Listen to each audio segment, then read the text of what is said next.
Sesión. Bueno, ya que hemos dado la bienvenida, permítanme comentarles que vamos a ver el día de hoy. Vamos a insistir sobre los elementos del diseño y los elementos ordenadores del diseño. Para decirlo de otra manera, los componentes y las reglas que permiten ordenar o componer o configurar un diseño. Así que vamos a trabajar sobre esos puntos, los vamos a remarcar, ya se revisaron la sesión anterior, pero vale la pena que los revisemos. Aunque le vamos a dar un poquito más de acento a los principios ordenadores del diseño, como dicen, como los refieren algunos otros autores. Después vamos a recordar un poco el tema de la representación gráfica. Se acordarán que la semana pasada trabajamos sobre la montea, el axonométrico y la perspectiva.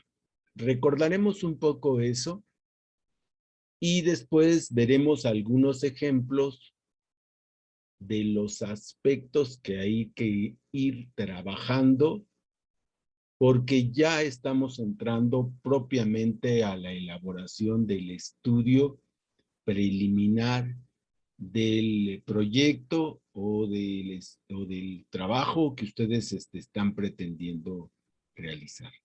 Así que esos son los temas que vamos a trabajar el día de hoy.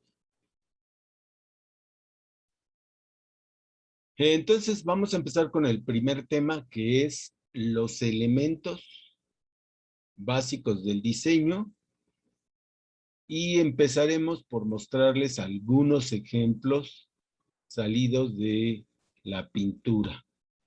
Lo que ustedes van a ver son obras de Vasily Kandinsky, y empezamos comentándoles, compañeras, compañeros, que él, dentro de la vanguardia, finales del siglo XIX, principios del siglo XX, junto con otros pintores, plantean que el lenguaje visual que se realizaba en la pintura no estaba claro, que pinturas como esta que estamos viendo, que les llamaban figurativas, porque uno podía reconocer o puede reconocer el árbol, si ustedes lo ven, o la dama con su vestido y el pajarito, son hasta cierto punto imitación de la realidad que nosotros vemos del mundo cotidiano.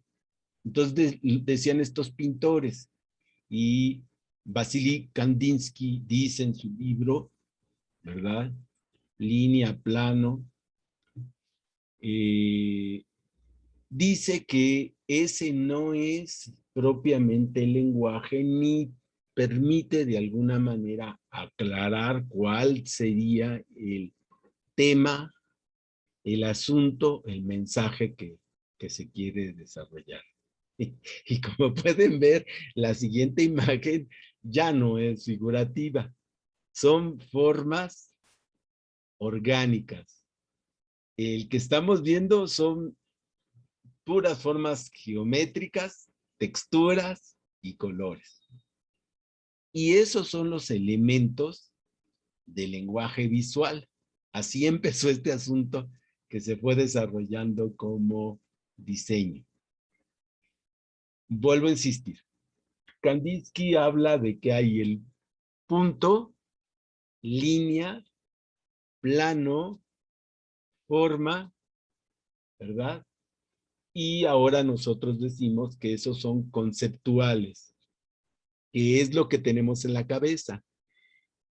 Se vuelven reales o visibles cuando en un soporte de distinto tipo, forma, con un instrumento de distinta forma, con distintas particularidades y con un determinado material, nosotros imprimimos ¿verdad? Con todos esos elementos, la idea de punto, y entonces aparecen esto que podríamos decir, fíjense, podríamos decir claramente que allá hay un punto central en todo el cuadro. Entonces, esos elementos en el transcurso de este trabajo que hacen estos pintores, pues se va viendo con claridad que, vuelvo a remarcarles, el lenguaje del que partimos son punto, línea, plano, formas, volumen, cuando aquí no lo vemos, pero cuando estamos hablando de diseño ambiental, hablamos de volumen, colores, formas y texturas. Vean ustedes si no es así. Ese es el lenguaje a través del cual Kandinsky nos está mostrando, ¿verdad?, su mensaje. Esto se va a retomar en el Bauhaus, en la escuela del diseño, y se va a sistematizar y desarrollar de tal manera que, habiendo iniciado como lenguaje para las artes plásticas o artes visuales, el diseño gráfico, se va a convertir también en lenguaje básico para poder realizar lo que nosotros llamamos productos del diseño. Incluso se va a llegar a hablar en algún momento dado de que estos elementos del lenguaje, ¿verdad?, son universales, son válidos para todos los grupos sociales, todas las culturas y todos los tiempos. No es así, pero, insisto, en Occidente, en el mundo europeo y angloamericano, se tuvo la pretensión de que este lenguaje era universal, y era el lenguaje que permitía hablar de la modernidad, de lo contemporáneo. Hoy sabemos que eso es excesivo, pero nosotros que vivimos en la cultura occidental, en buena parte, pues lo admitimos como lenguaje gráfico y como lenguaje para ir comunicando e ir construyendo esto que estamos llamando diseño. Les muestro algunas más de estas pinturas. Todas son pinturas de Vasily Kandinsky en distintos momentos de su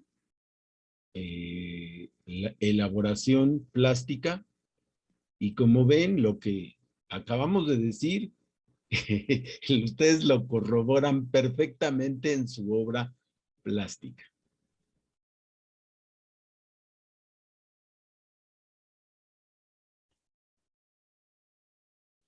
Vean aquí, incluso parece bastante simplificada esta presentación de la realidad, ¿no? Esto podríamos decir es una pintura figurativa. Los objetos del mundo se ven con precisión, con relativa precisión se reconocen, pero él ya ha avanzado al lenguaje que estamos diciendo.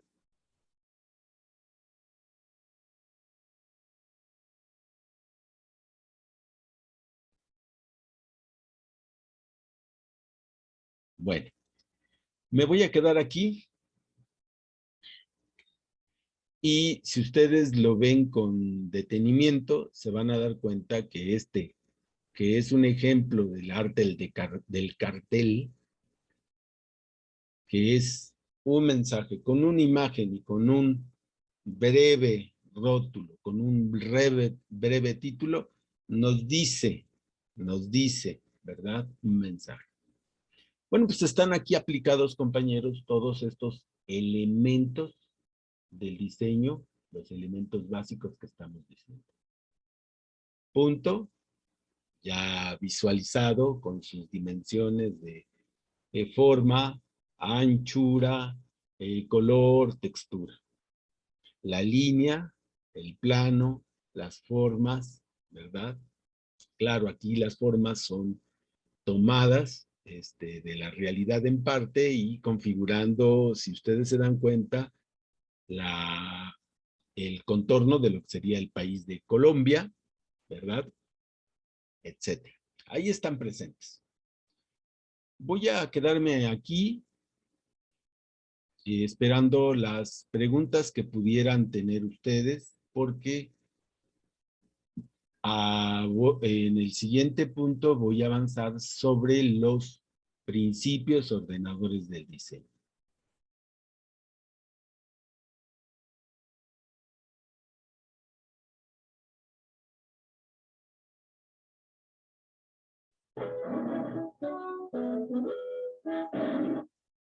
¿Sí se oye y se ve?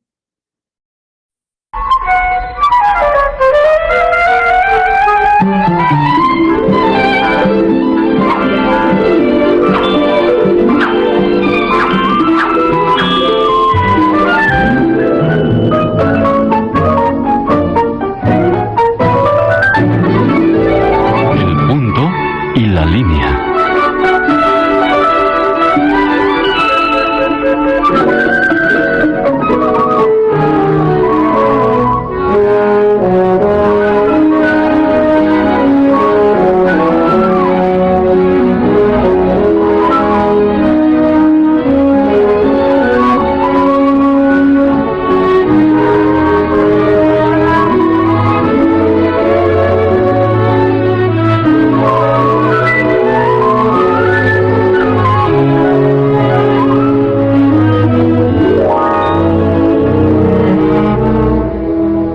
Había una vez una línea muy recta, locamente enamorada de un punto.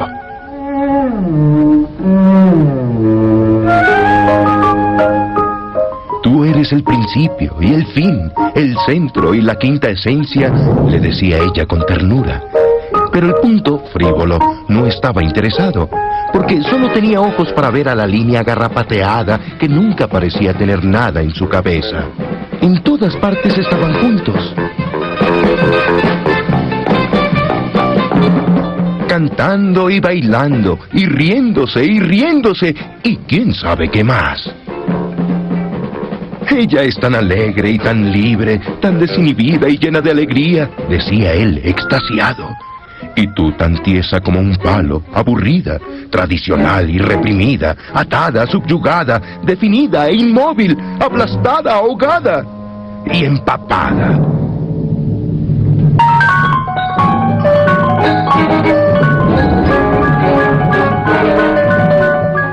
¿Para qué te arriesgas?, argumentaba la línea sin mucha convicción.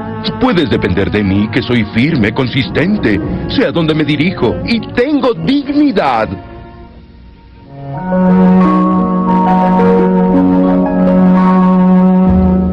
Pero era poco consuelo para la pobre línea. Cada día se volvía más y más malhumorada. Dejó de comer o dormir y pronto quedó hecha una hilacha. Sus amigos notaron qué tan alargada y flaca estaba y hacían lo que podían para animarla. ¡No te merece! Carece de profundidad. Todos son igualitos. ¿Por qué no buscas un rayito y te olvidas de él? Pero casi no oía lo que le decían. Pues siempre que ella lo veía, le parecía perfecto. Ella veía en él lo que nadie más se imaginaba.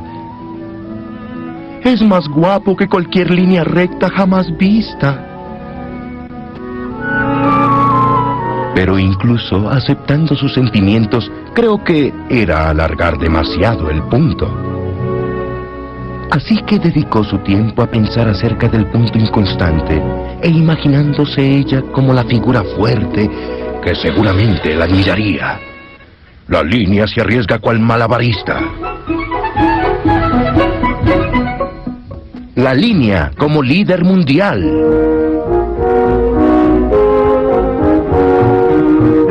La línea como agente sin miedo que hace cumplir la ley. La línea como fuerza potente en el mundo del arte. La línea como deportista internacional.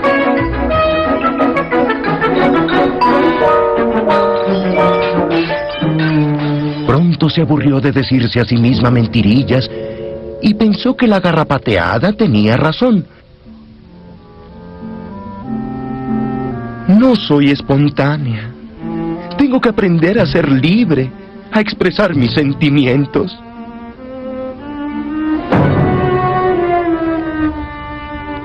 Pero de nada le sirvió porque siempre acababa por ser la misma. Pero siguió ensayando y fallando. Y ensayando de nuevo hasta que cuando ya casi se daba por vencida, descubrió que con bastante concentración y autocontrol podría cambiar de rumbo y doblarse cuando ella quería. Y lo hizo. Produjo un ángulo. Y lo hizo otra vez y produjo otro ángulo. Y otro, y otro, y otro. Por fin dio un grito muy contenta. Muy orgullosa de sus logros, se quedó levantada hasta la medianoche haciendo toda clase de lados, dobleces, ángulos. La libertad no es una licencia para el caos, comentó a la mañana siguiente. ¡Oh, qué cabeza la mía! Pero entonces resolvió no gastar sus esfuerzos en exhibicionismos baratos. Durante meses ella practicó en secreto. Aprendió a hacer cuadrados y triángulos, hexágonos, paralelogramas, rombos, poliedros, trapecios, paralelopípedos, decágonos, tetragramas y un número infinito de figuras tan complejas que tuvo que colocar letras a sus lados y ángulos para seguirles la pista. Pronto aprendió a controlar cuidadosamente las elipses, los círculos y las curvas complejas, y a expresarse en la forma que ella quisiera. Dígalo y yo lo juego. Pero todos estos éxitos nada le decían a ella estando sola, así que fue de nuevo tras el punto. ¡Ah, usted otra vez!, murmuró la garrapateada en una voz toda destemplada. No tiene nada que hacer. Pero la línea estaba que reventaba de amor y ahora confiaba en sí misma, pues ahora era atrevida, astuta,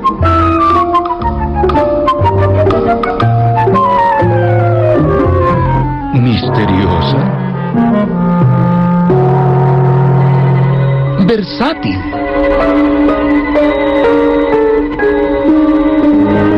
erudita, elocuente,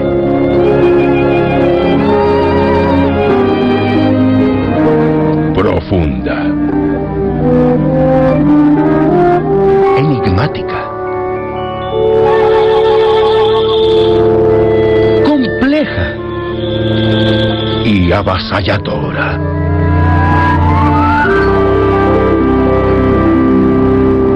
El punto quedó sobrecogido. Se rió como si fuese un muchacho y no sabía qué hacer con sus manos. Entonces miró a la raya garrapateada, quien sufrió en ese instante un nuevo calambre. ¿Y bien?, le preguntó, tratando de darle a ella la importancia acostumbrada. La raya garrapateada, tomada por sorpresa, hizo lo que pudo.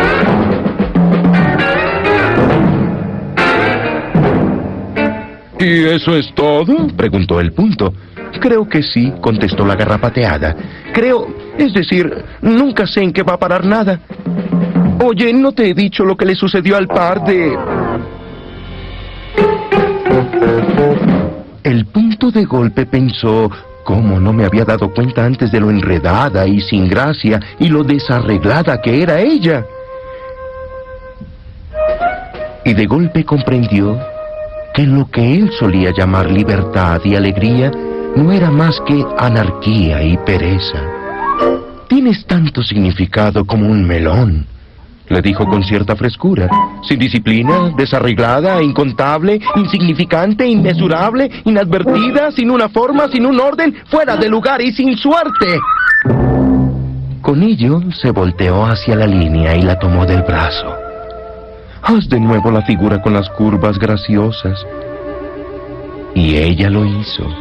Y así lo hicieron y vivieron, si no felices para siempre, al menos razonablemente así. Moraleja: las ganancias son del vector.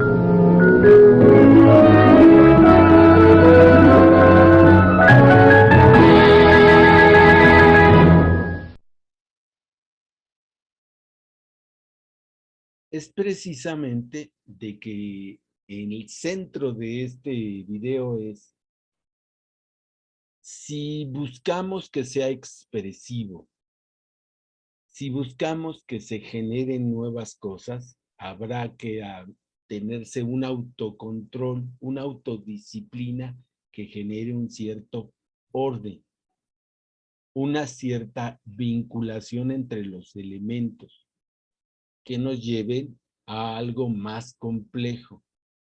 Eso, compañeros, son lo que estamos llamando los principios ordenadores o los elementos ordenadores, como dice nuestro libro. Entonces, sobre eso vamos a trabajar en el siguiente video. Por favor, véanlo pensando, ¿cuáles son las reglas de orden? ¿Cómo se me está diciendo aquí, en lo que yo voy a ver, cómo organizar las cosas? ¿Sale? Eso es lo que vamos a ver a continuación en un video, un minutito.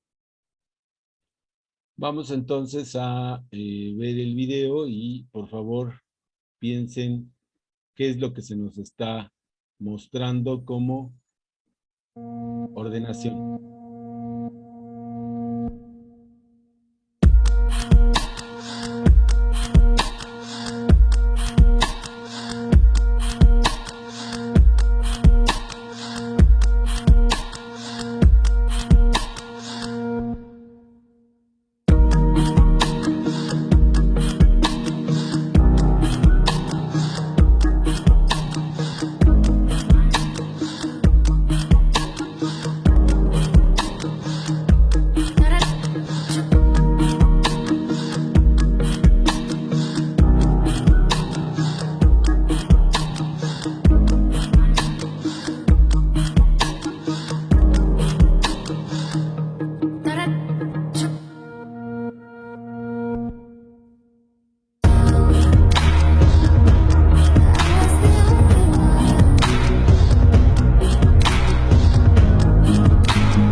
Vamos a verlo nuevamente, porque en este minutito que ustedes observan, los ejemplos que hemos visto hasta este momento son de las artes visuales, pero ahora estamos viendo un ejemplo en el que el movimiento en el espacio genera los mismos elementos de diseño y al mismo tiempo se va generando un cierto orden en ese espacio.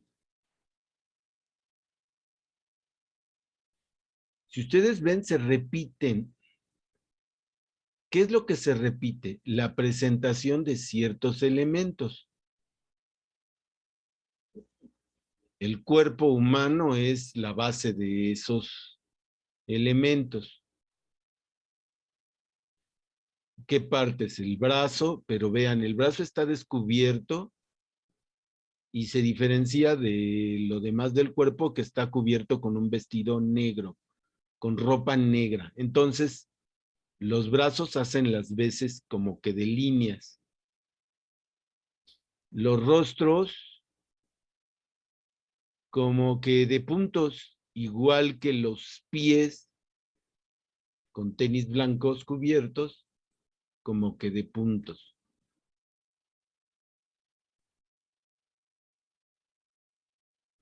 Entonces ahí están los elementos, y los elementos se relacionan unos con otros. ¿En qué forma se relacionan? Otra vez, vamos a ver algunos aspectos. Espero que me vayan siguiendo. Este está interesante. Si ustedes le ponen una línea intermedia imaginaria, aquí precisamente en donde se juntan las dos palmas de la mano, no es preciso, no es absolutamente preciso, pero si ustedes ponen aquí una línea imaginaria a la mitad y en vertical, se pueden dar cuenta que de un lado hay lo mismo que el otro. Lo que estamos viendo es un elemento ordenador, un principio de orden que se llama equilibrio, y que uno de sus elementos, una de las formas de presentar el equilibrio es lo que se llama equilibrio simétrico. Es decir, se piensa que esta línea imaginaria es como si fuera un espejo, y esta línea refleja de un lado lo que hay del otro. Así que este es un principio de ese orden simétrico. Y ustedes se van a dar cuenta que hay una repetición, y al repetirse se genera un patrón, es decir, un cierto orden de repetición de elementos. Sigamos.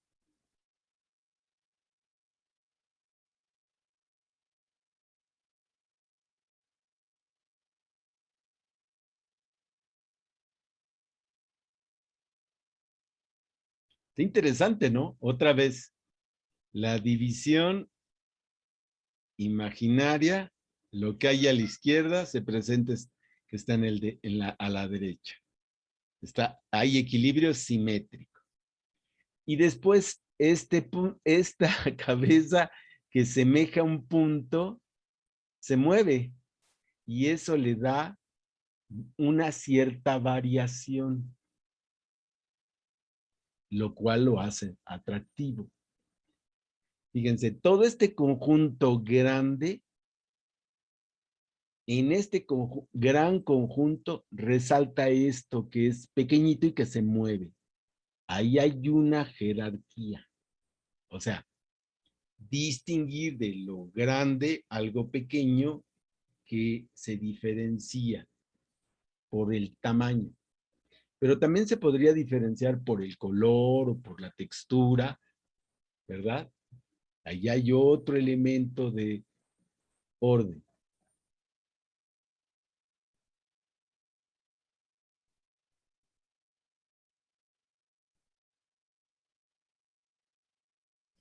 Lo interesante es que todos estos elementos que se van organizando, que se van dando, todos, compañeros, están en un espacio. Lo cual quiere decir que esto se acerca al diseño ambiental. Eso es lo que queremos lograr en el diseño ambiental. Que los movimientos a los que, voy a decirlo así,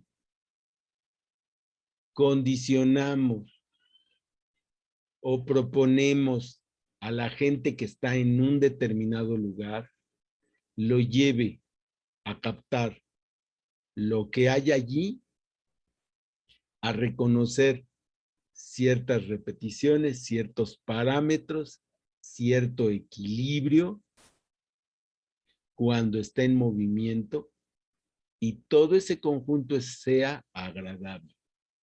Y además le diga algo relacionado con su cultura.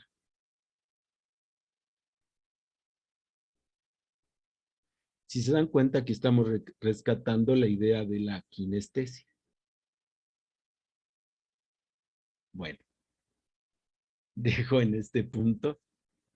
Espero que también este video se encuentra en YouTube, como muchos que existen. Pero, ¿cómo ven? ¿Cómo ven, compañeras? ¿Cómo ven, compañeros?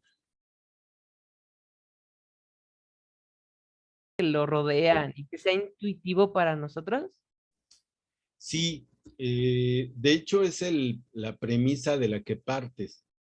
Quienes vayan al lugar en el que tú estás diseñando, lo van a percibir con sus sentidos, lo que tú estás llamando intuición. Cuando dices intuición, lo que quieres decir es que ya se captó a través de los sentidos, eso conmovió, generó emoción, y al generar una emoción positiva o absolutamente negativa, lleva a tratar de conocer. Alguna gente se queda en ese nivel de la intuición, de generar una idea o una noción. Alguien más puede profundizar y tratar de entender y conocer a fondo. Entonces, ese logro de que conozca y con claridad pueda distinguir que tiene, fíjate, que tiene identidad, porque hay una articulación de elementos tal que es diferente a otras articulaciones de elementos, es lo que busca el diseñador ambiental. Necesita entenderlo. Y al entenderlo, poderlo aplicar gracias a la experiencia. En una escuela no podría o no debería de ser intuitivo. Fíjate, voy a hablar sobre el CCH. Espero que ustedes se acuerden un poco del CCH Vallejo. Si ustedes se acuerdan, entramos por el estacionamiento. Y siguiendo la idea de Edgar, diría, bueno, es que intuitivamente uno va entendiendo que es como la chacha, que no está realmente considerado como alguien que debe de estar en la universidad, porque entra no por la puerta principal, sino por la puerta secundaria.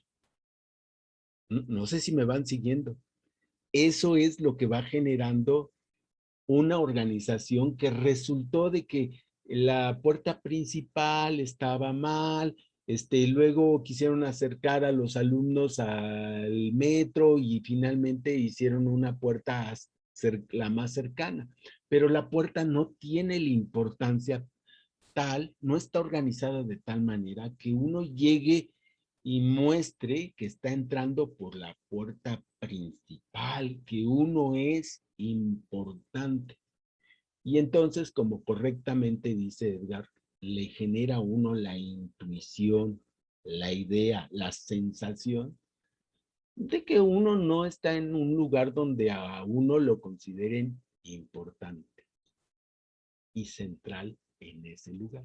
Así que, sí, Edgar, es un elemento importante y resulta mucho más difícil que la gente arribe incluso a un nivel de conciencia y de claridad de cuál es el mensaje, porque hay un mensaje ahí.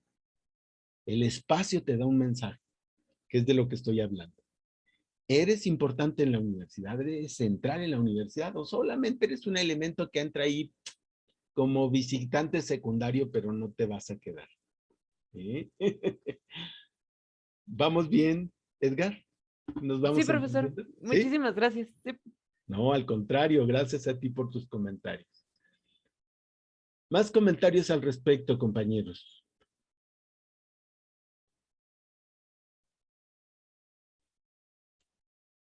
¿Vamos bien entonces?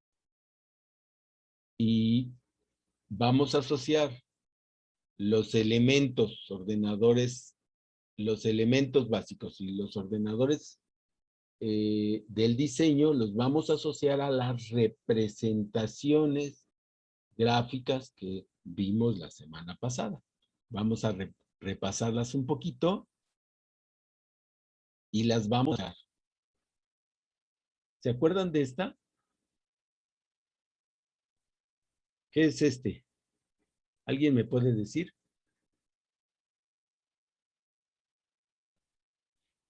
Recuerden que este es lo que llamamos montea. Y si me insisten mucho, vean, ahí hay punto, hay líneas, y la asociación línea y punto me da ciertos planos, ciertas formas geométricas planas. Y eso es lo que me permite describir partes de una realidad, caras de una realidad.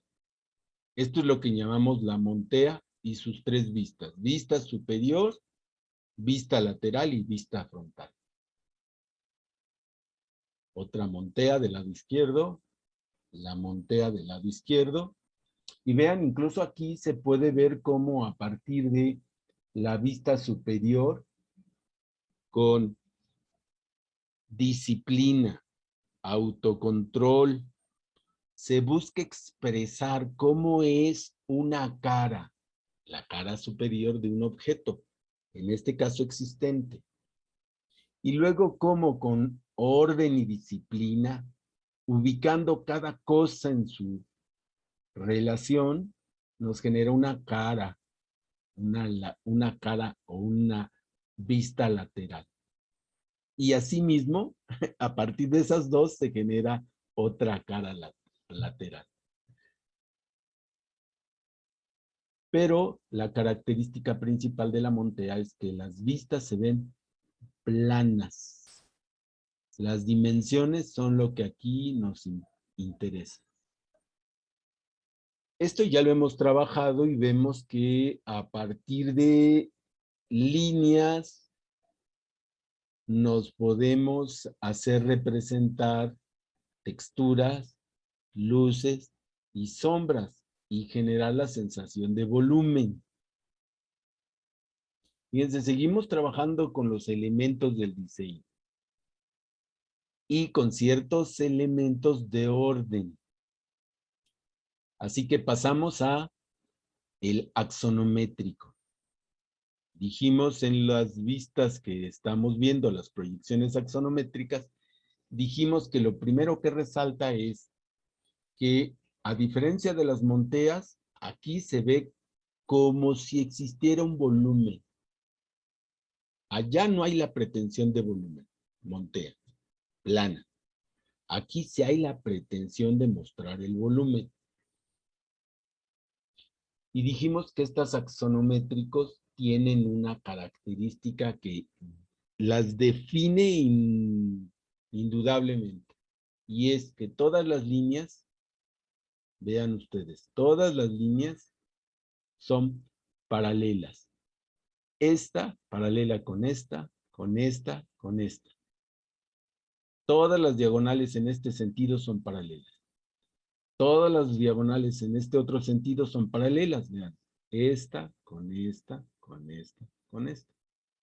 Y las verticales también son paralelas. La tercera forma de representación en donde están puntos, líneas, planos, con cierto orden, es lo que llamamos la perspectiva. Aquí también hay representación de volumen. Igual que el axonométrico, hay representación de volumen. Pero también hay una diferencia. Aquí, vean ustedes, en esta de un punto de fuga existen las verticales y son paralelas. Muy bien. Las horizontales son paralelas. Bien. Pero las diagonales, no. Las diagonales se proyectan hacia un punto. Viajan hacia un punto. Así que las diagonales aquí no son paralelas. Perspectiva con dos puntos de fuga. Si ustedes notan, las verticales, paralelas. Pero no hay ninguna otra paralela. Las diagonales siempre fugan a otro punto. Vean esta línea. Fugó para acá. O esta línea, este punto fuga para acá. Aquí ya ni siquiera hay horizontales. Si no son verticales, todas las demás confluyen a puntos. Ay, ¿qué pasó?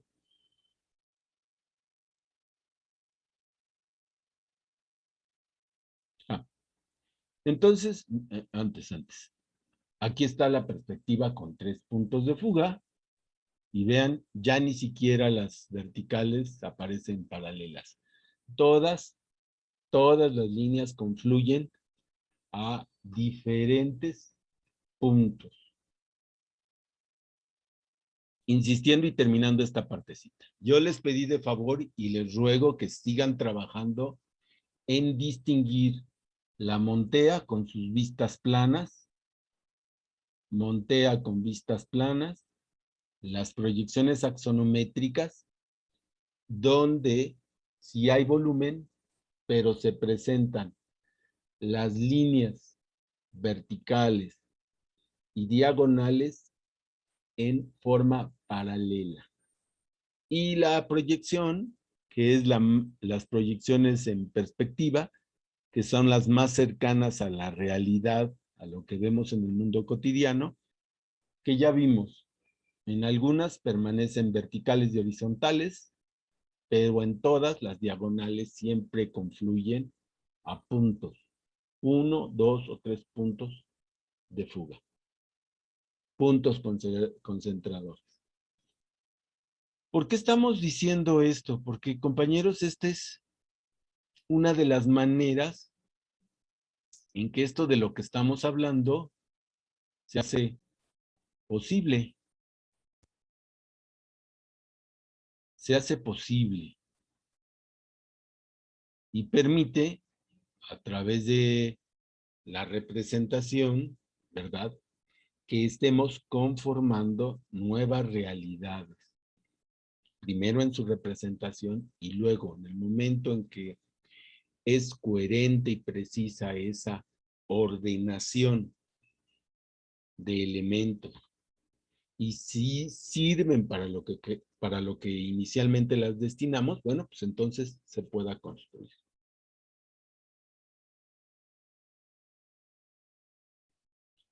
Entonces, lo que vamos a ver a continuación es el ejemplo de cómo se puede hacer el estudio preliminar de un jardín, del jardín que se encuentra en una escuela. Que a su vez, bueno, puede ser un ejemplo de lo que será el trabajo para algunos de ustedes.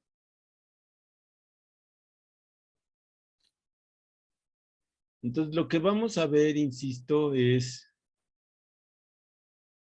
un ejemplo, como pueden ver, de la forma en que razonaríamos y los pasos que daríamos para hacer el estudio preliminar, en este caso es de arquitectura del paisaje, de elaboración de un jardín.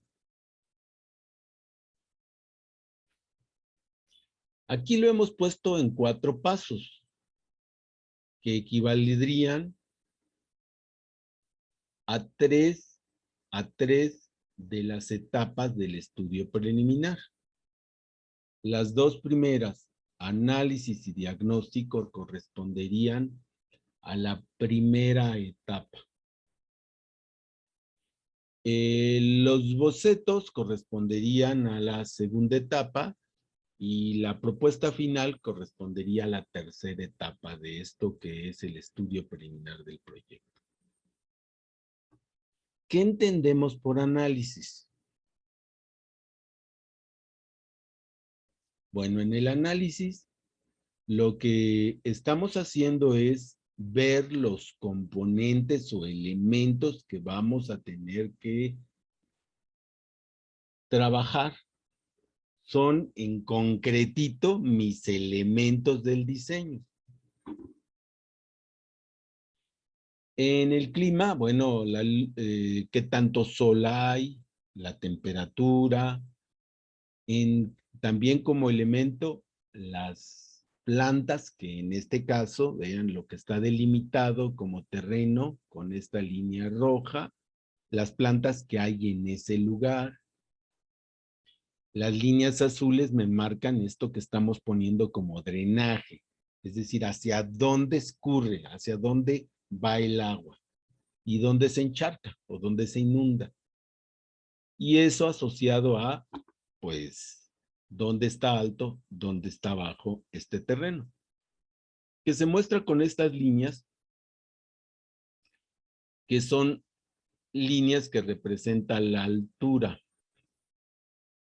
líneas topográficas que describen dónde está la altura y dónde está lo plano. Así que esto tiene que ver con lo que decíamos en algún momento del ambiente, el ecosistema. En el análisis también vemos todo lo construido por el ser humano, todos los componentes construidos por el ser humano, el edificio, las calles, los pasillos que dan acceso, las luminarias, todo lo construido. Los elementos del ecosistema y los elementos del lo construido por el ser humano, aquí diríamos es la forma concreta que tienen los puntos, líneas, planos, formas, texturas y colores. Y estos también se asocian con las situaciones que tenemos en lo social. Hay una intención de orden, de qué es lo que debe de haber, de qué es lo que se quiere, y por tanto, qué es lo que debe de tener ese lugar, y que está asociado con la población. No es lo mismo un jardín para niños de 8 años que un jardín para estudiantes de bachillerato o para estudiantes de doctorado. Seguramente los niños chiquitos de 5 o 6 se aventarán en el pasto de panza. Y lo mismo tal vez de los de bachillerato, pero es poco probable que un estudiante de doctorado se eche de panza. Seguramente él querrá que ahí haya una mesa, una banca y mucha tranquilidad. A lo mejor al de bachillerato y al niño de 5 años, 5 o 6 años, pues le aburrirá eso, que haya mucho silencio, ¿no? Así que necesitamos también analizar eso y relacionarnos con las necesidades del usuario. Vean, los componentes y el orden que hay ahí está relacionado con las necesidades del tipo de usuario que va a estar en este jardín. Ahí tenemos que es un jardín para escuela. Vean que son la edad de los muchachos, que hay profesores, pero además se dice que, vean, se quiere que ese jardín sirva para propagar plantas, aprender agroecología, por lo tanto que haya prácticas, y que también sirva para estar ahí tranquilo y agradable. Entonces, como ven, hemos visto los componentes, y al ver los componentes y las relaciones que hay de esos componentes, pensándolos en la satisfacción de las necesidades, establecemos un diagnóstico, valoramos qué es lo que sí se puede hacer, qué es lo que no se podría hacer, y eso nos lleva, ¿verdad?, aquí a la representación muy sencillita, ¿verdad?, de cuál es el estado. Vean, las necesidades y las situaciones que obstaculizan esas necesidades que estamos visualizando en un jardín escolar para alumnos de nivel de bachillerato. Pues hasta aquí, en estos 2 puntos, yo he terminado lo que podríamos llamar la primera etapa del estudio preliminar, que es entender qué necesidades hay y qué es lo que obstaculiza satisfacer las necesidades con los elementos existentes en el lugar, porque es un jardín, elementos naturales y artificiales con la población. Y esos mismos elementos, insisto, en mi representación de la realidad son los que son los puntos, las líneas, los planos, las formas, las texturas y los colores que tengo que tener en cuenta para generar las sensaciones que hemos estado platicando y la satisfacción de las necesidades que hemos estado platicando. Así que paso a la segunda etapa en donde empiezo a hacer bocetos, dibujos, a investigar posibilidades de hacer. ¿Qué es lo que podría hacerse con ese terreno? Que sí, que no. Pero todo eso son ideas iniciales descritas con relativa generalidad. Como pueden ver como representación ahí en su pantalla, se muestran meras manchas de colores y formas y asociado a qué pues, se podría hacer y qué no se podría hacer. Todo eso es el segundo paso, que es la mayor gama de posibles alternativas. Sin embargo, buscando esas alternativas, vean ustedes aquí en este boceto me dice, bueno, va a haber áreas inaccesibles. ¿Cómo hago para que estas áreas que no están accesibles, pues yo pueda acceder? Bueno, pues a lo mejor necesito una escalera. Perdón, necesito unas escaleras. Entonces, ¿qué tamaño deben de tener las escaleras? Lo investigo y veo si es posible cumplirlo. Luego dice que hay circulaciones. Bueno, entonces quiere decir que este es un caminito. ¿De qué tamaño debe de ser el camino? Bueno, de 60 centímetros lo más estrecho, porque no va a haber mucha gente. Pero ¿qué tal si hubiera mucha gente? Entonces a lo mejor tendría que ser de 1,5 metros, 3 metros, etc. Todo lo necesario. Vean que antes dijimos que también era para estar ahí tranquilo sin que a uno le molestaran. Entonces necesitamos unas bancas. De eso, compañeros, entonces de las alternativas, tratando de detallarlas, es que nos vamos inventando esta nueva solución. Y llegamos a esto. Vean ahí, partimos de una idea general y vamos detallando. Como pueden ver, ya es una representación mucho más cercana a lo que podría ser la realidad. Se incorporaron distintos elementos, la composta, los cultivos de semisombra, las terrazas de cultivo, aquí están las escaleritas, está la ordenación del pasillo, etc. Insisto, se están organizando los distintos componentes. Y la invención de nosotros consiste precisamente en organizarlos de tal modo que dándole la diversidad haya una unidad.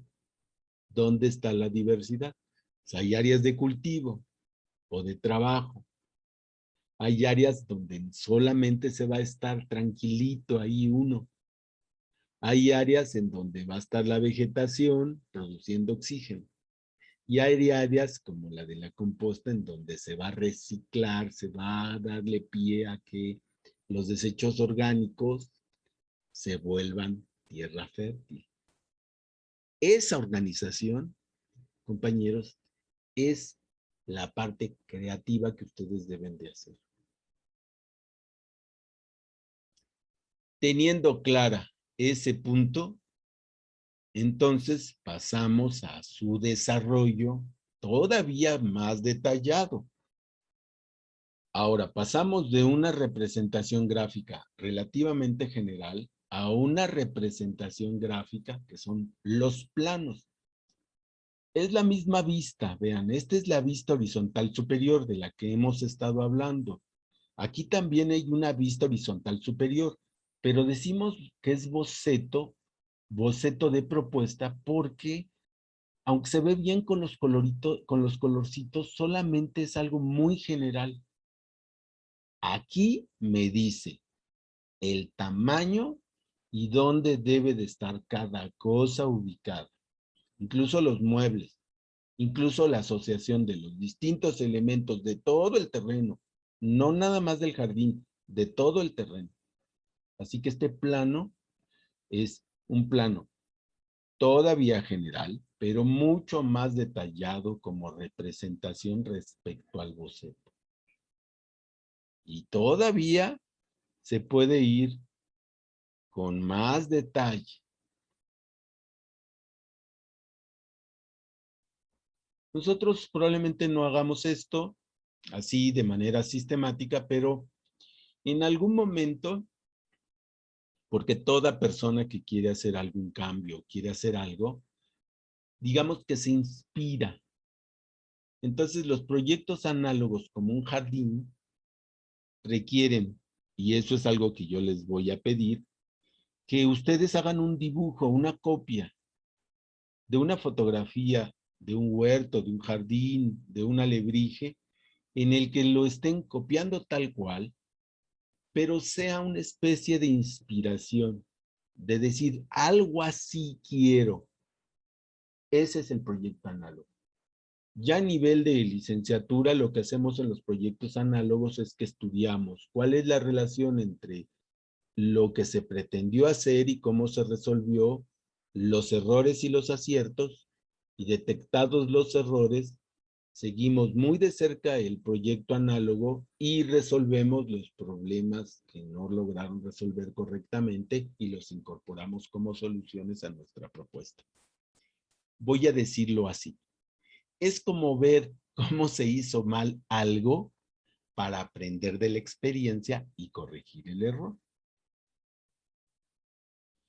Y una vez que hace uno esto, insisto, esto nosotros no lo vamos a hacer de manera sistemática, pero sí vamos a avanzar a la propuesta final, en donde habrá un plano no tan rigurosamente elaborado en términos técnicos, pero que sí nos demuestra con cierto detalle, como aquí ustedes lo están viendo, incluso nos diga qué plantas, dónde deben de estar colocadas, cuál será la asociación, y haremos algunos dibujos, como pueden ver, perspectivas, en las que quien las ve pueda rápidamente visualizar de qué se trata esto, qué es lo que nos están proponiendo. En estos planos, solamente la gente que se va entrenando, como ustedes, se va habilitando, va aprendiendo a ver los planos arquitectónicos, es que los leen. Pero la mayor parte de la población ve las perspectivas y solamente hasta ver las perspectivas es que entiende un poco de qué se está hablando. Así que haremos perspectivas para que ustedes puedan mostrar su idea con mayor claridad. Y así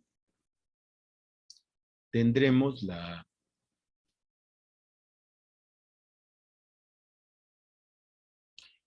las etapas cubiertas hasta la tercera etapa, más o menos detallada.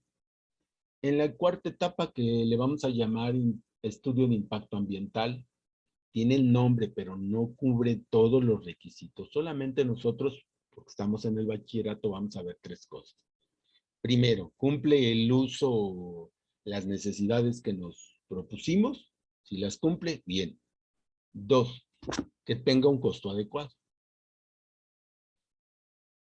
Y tres, el impacto en contaminación no sea grande o mucho mejor. Compense lo que estemos haciendo la contaminación que se pudiera generar, reduciéndola e incluso ayudando a reducir la contaminación en otros lugares. Y en este mismo aspecto, tratar o procurar de que la explotación de los seres humanos se reduzca, que se reduzca toda esta cuestión de injusticia en un país que lo necesita mucho, como es nuestro país, con 90 millones de mexicanos pobres y que requiere justicia social, cosa que no se está haciendo, pero que necesitamos, si queremos tenerle algún futuro a este país, necesitamos hacerlo o apoyarla por lo menos, que se dé esa situación. Y una vez que tenemos revisión de impacto, que es el cuarto punto, comuniquemos la propuesta. Hagamos una comunicación de la propuesta, que puede ser por escrito, puede ser por video o puede ser por algún otro medio. Pero que se dé a conocer lo que acabamos de hacer.